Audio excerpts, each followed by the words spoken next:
मैं SC. Mishra from Mahatma Gandhi शिक्षण संस्थान दरभंगा, वर्ग नवम, विषय हिंदी, पाठ्य पुस्तक क्षितिज, पाठ संख्या 1, पाठ का नाम दो बैलों की कथा का भाग 2, लेखक मुंशी प्रेमचंद। अचानक उनको सामने से एक बड़ा सांड आता दिखा।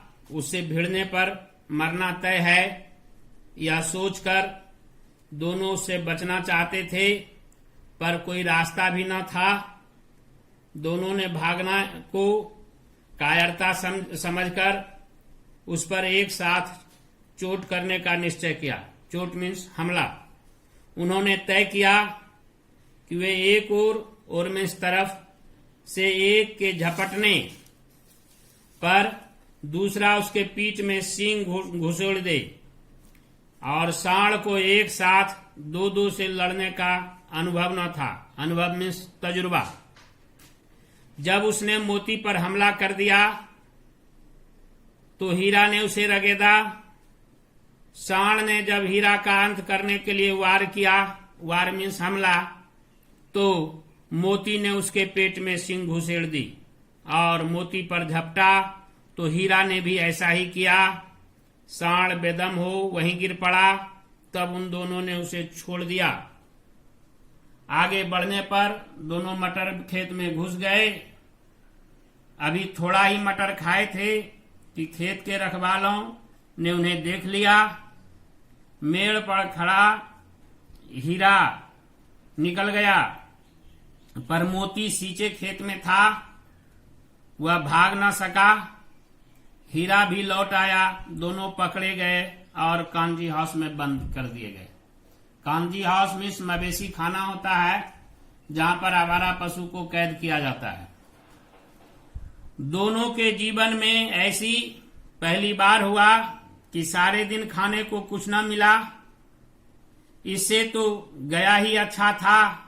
हीरा और मोती ने सोचा, यहाँ कई प्रकार के जानवर थे, पर किसी के सामने चारा न था।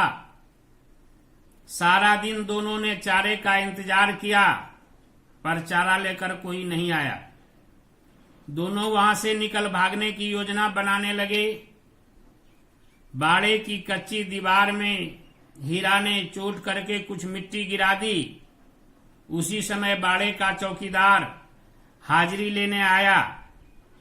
उसने हीरा को ऐसा करते देख उसे कई डंडे मारे और मोटी रस्सी में फिर से बांध दिया।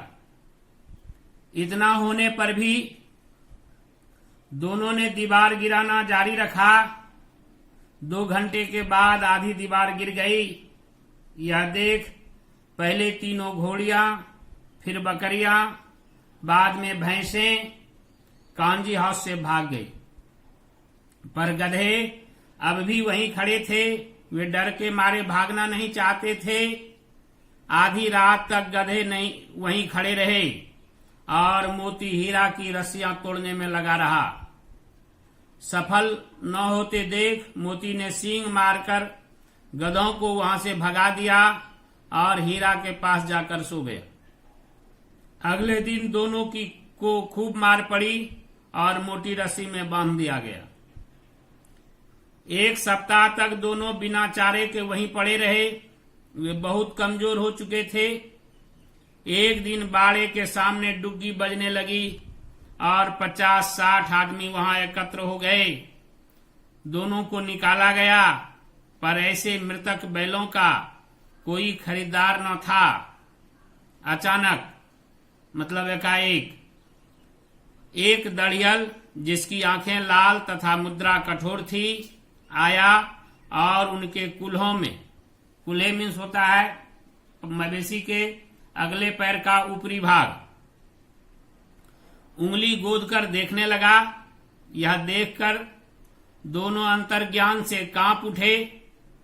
नीलामी के बाद उसने दोनों बैलों को खरीद लिया।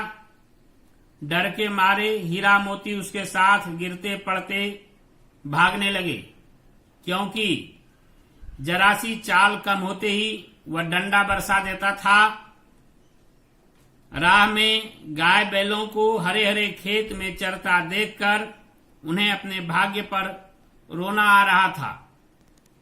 सहसा अचानक हीरा मोती को वह रास्ता परिचित सा लगा। उसी रास्ते से गया उन्हें ले गया था।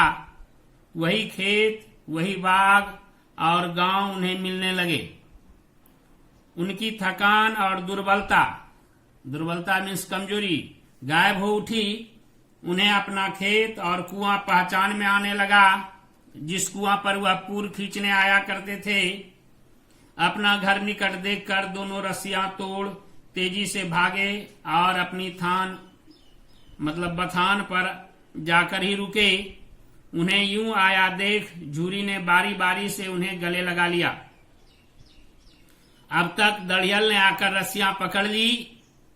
यह देख झूरी ने कहा, ये तो मेरे बैल हैं।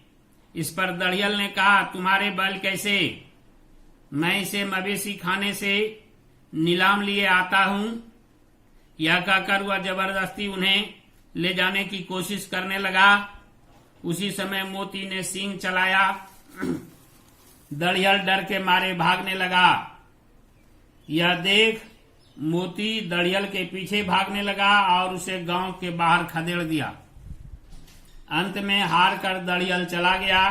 थोड़ी ही देर में झूरी ने नाद में खली, चूनी, चोकर और दाना भर दिया, जिसे खाने में दोनों व्यस्त हो गए। गांव में उत्साह छा गया। मालकिन ने भी दोनों के माथे चूम लिए। धन्यवाद।